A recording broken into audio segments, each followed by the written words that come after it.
گرامی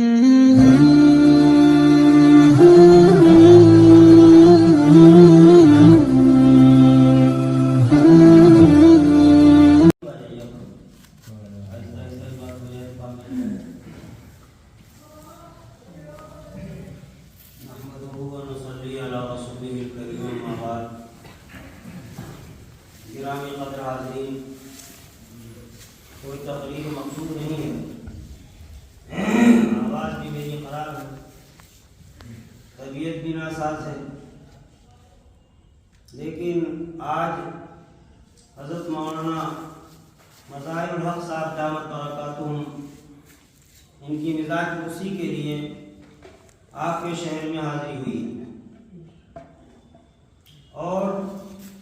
حادثے کے وقت میں ان کی کسی نے ویڈیو ڈال دی تھی،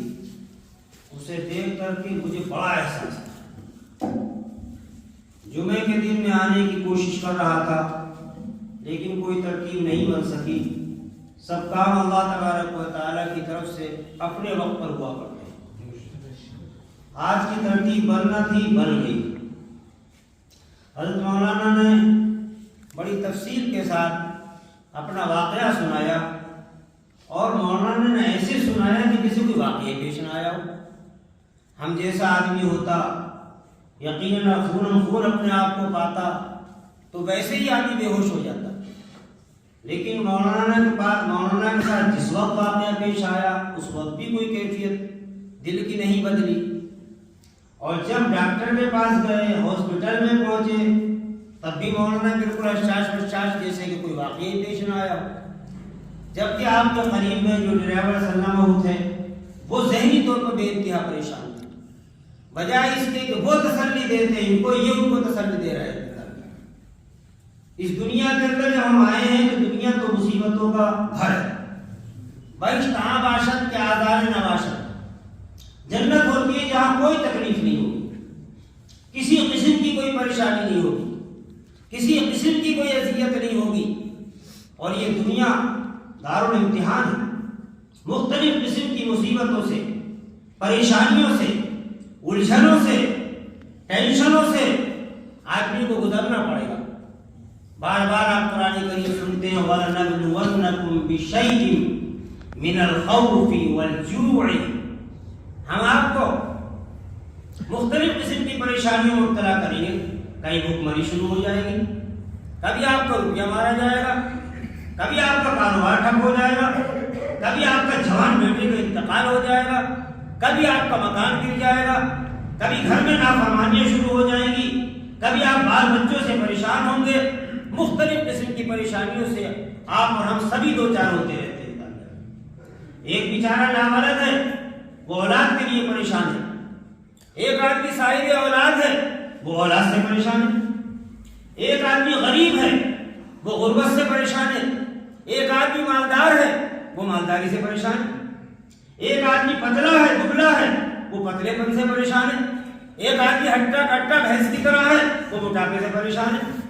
تو جس آدمی کو دیکھیے پریشانی کے اندر مبتلا ہے تب جا کر کے، یہ تو قرآن کریم کا فیصلہ ہے کہ ہر آدمی کو اس دنیا کے اندر پریشانی برداشت کرنا ہی ہے۔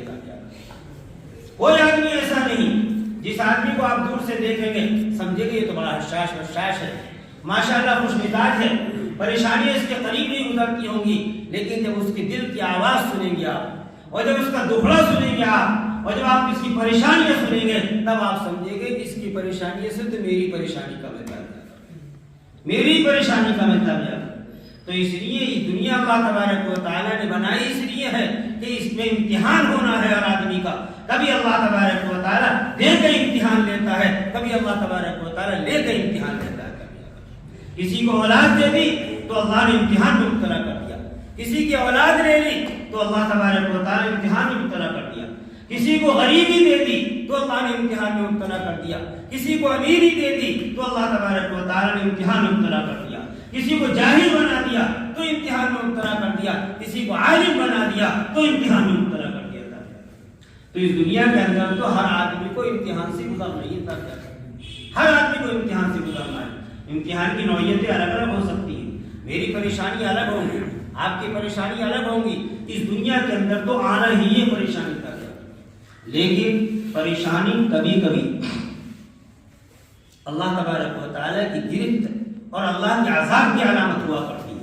اور پریشانی کبھی آدمی کے لیے اللہ تبارک و تعالیٰ کے تقرب کو بڑھانے والی ہوا کرتی ہے، اللہ کا قرب حاصل کرنے کا ذریعہ بنا کرتی ہے، اور آدمی کو اللہ تبارک و تعالیٰ کی طرف سے رضامندی اور جنت کے حصول کا ذریعہ بن جایا کرتی ہے، تو پریشانیاں ہیں کر جایا کرتے۔ اب ہم کیسے پہچانیں کہ کون سی پریشانی وہ ہے کہ جس کو ہم مجاہدہ کہیں، کون سی پریشانی وہ ہے کہ اللہ تبارک و تعالیٰ کی گرفت قرار دیں؟ اگر پریشانی آئی ہے تو اپنے دل کو ٹٹول کے دیکھو کہ کہیں ایسا تو نہیں کہ ہمارا دل غافل ہو چکا ہے، کہیں ایسا تو نہیں کہ اللہ تبارک و تعالیٰ کی طرف سے غفلت پیدا ہو چکی ہے۔ اگر اللہ کی طرف سے پریشانی میں غفلت پیدا ہو رہی ہے، یقین جانو میرے دوستو یہ اللہ تبارک و تعالیٰ کی طرف سے عذاب ہے۔ اور اگر آپ اللہ تبارک و تعالیٰ کی دی ہوئی اس پریشانی کے اوپر صبر کرتے ہیں تو سمجھ لیجیے کہ اللہ تبارک و تعالیٰ کی طرف سے رحمت ہے، اور یہ اضطراری مجاہدہ ہے۔ آدمی کو اللہ تبارک و تعالیٰ کبھی کسی بلند مقام پر لے کے جانا چاہتا ہے، لیکن ہماری نمازیں ناکافی، ہمارے روزے ناکافی، ہمارے صدقہ خیرات ناکافی، ہمارے حج اور عمرے یقیناً ناکافی، دوسرے کے ساتھ حسن سلوک ناکافی، تو اللہ تبارک و تعالیٰ کچھ اضطراری مجاہدوں میں مبتلا کر دیا کرتا ہے، اضطراری مجاہدوں میں مبتلا کر دیا کرتا ہے، کہ اس لیے کہ اللہ کو اس بندے کو بہت اعلیٰ مقام تک پہنچانا ہے، جو اس کی نمازیں کافی نہیں، جو اس کے روزے کافی نہیں، جو اس کی عبادت کافی نہیں، جو اس کی تلاوت کافی نہیں، جو اس کا ذکر کافی نہیں، جو اس کا مجاہدہ کافی نہیں، ضرورت پڑتی ہے اس بات کی، تو اللہ تبارک و تعالیٰ اس بندے کو بلند مقام تک پہنچانے کے لیے اس انداز کی مصیبتوں میں گرفتار کر دیا کرتا ہے۔ حضرت مولانا فرما رہے تھے کہ میرے کو کوئی پریشانی نہیں تھی، میں تو اس کو بھی ڈاکٹر سے یہ بات کہہ رہا تھا، یہ بات کہہ رہا تھا، اپنے متعلقین سے یہ بات کہہ رہا تھا، اپنے یار دوستوں سے میں یہ بات کہہ رہا تھا، میں سمجھ گیا کہ سب اللہ تبارک و تعالیٰ کی طرف سے بظاہر مصیبت ہے، لیکن حقیقت کے اعتبار سے درجات کی ترقی کا ہی ذریعہ ہے،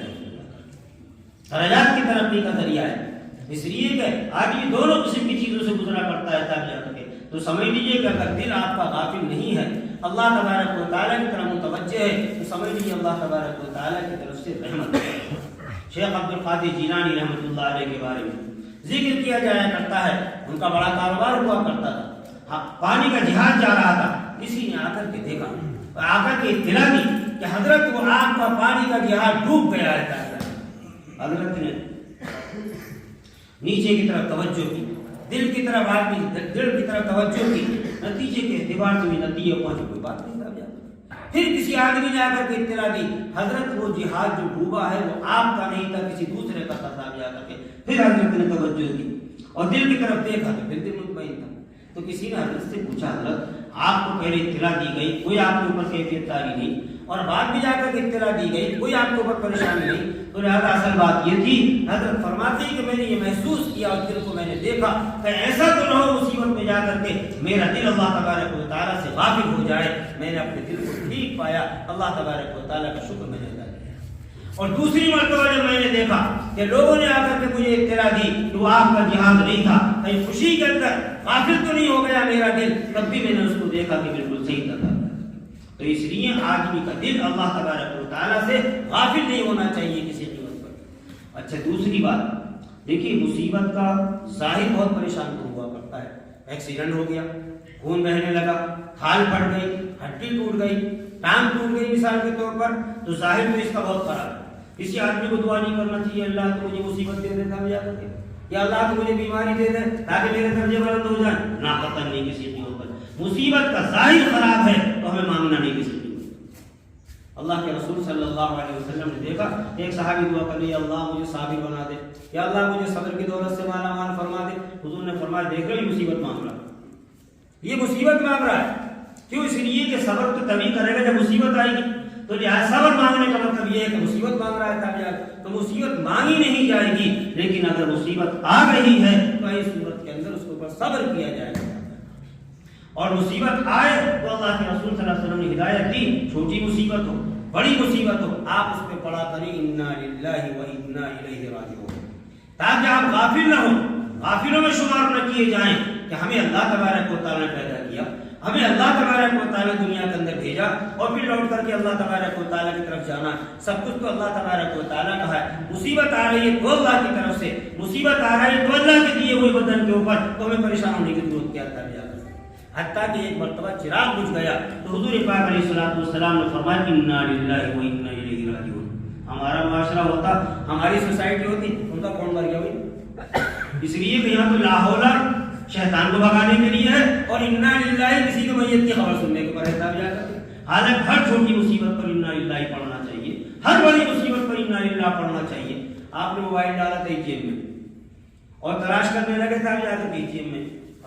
دھچکا لگا، 16,000 روپے کا موبائل میرا کہاں چلا گیا تھا، جا کر کے تکلیف ہوگی، کہیے انا للہ و انا الیہ راجعون۔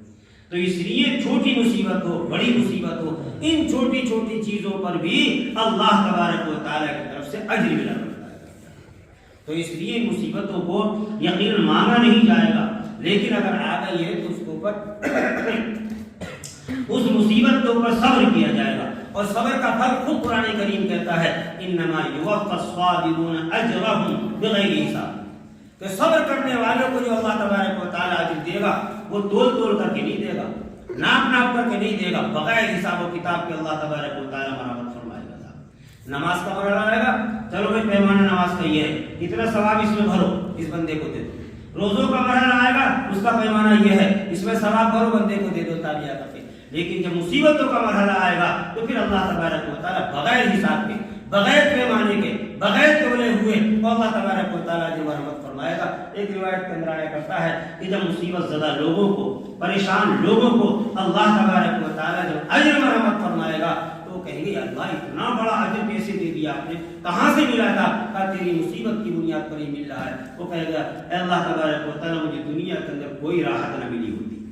کوئی چین نہ ملا ہوتا، کوئی سکون نہ ملا ہوتا، مجھے میری پریشانیوں میں زندگی گزری ہوتی، الجھنوں میں زندگی گزری ہوتی، ٹینشنوں میں زندگی گزری ہوتی، مقدموں میں زندگی گزری ہوتی، ہر طریقے سے پریشانیوں کے ساتھ میرا واسطہ پڑا ہوتا۔ لیکن دوستو یہ اللہ تبارک و تعالیٰ کی وہ بندہ ہوگا جو تمنا کرے گا مصیبت کی، لیکن دنیا کے اندر مصیبت کی تمنا نہیں کی جائے گی۔ اس لیے عزیزوں اور دوستو اگر پریشانیاں ہو رہی ہیں تو یہ دیکھ لو تمہارا دل غافل تو نہیں ہے، تم اللہ تبارک و تعالیٰ سے دور تو نہیں ہو رہے ہو، اللہ تبارک و تعالیٰ کی طرف سے غفلت تو نہیں پیدا ہو رہی ہے تب جا کر کے، ورنہ یہ مصیبت بھی بن سکتی ہے، عذاب بھی بن سکتا ہے تب جا کر کے، اور ورنہ یہی درجات کی ترقی کا ذریعہ بن سکتا ہے۔ اللہ تبارک و تعالیٰ ہم سب کو بہرحال اس آیت کی تفسیر سمجھنے کی توفیق مرحمت فرمائے، اور جو باتیں کہیں ان پر عمل کرنے کی، سمجھنے کی، اسی کا مطابق زندگی گزارنے کی توفیق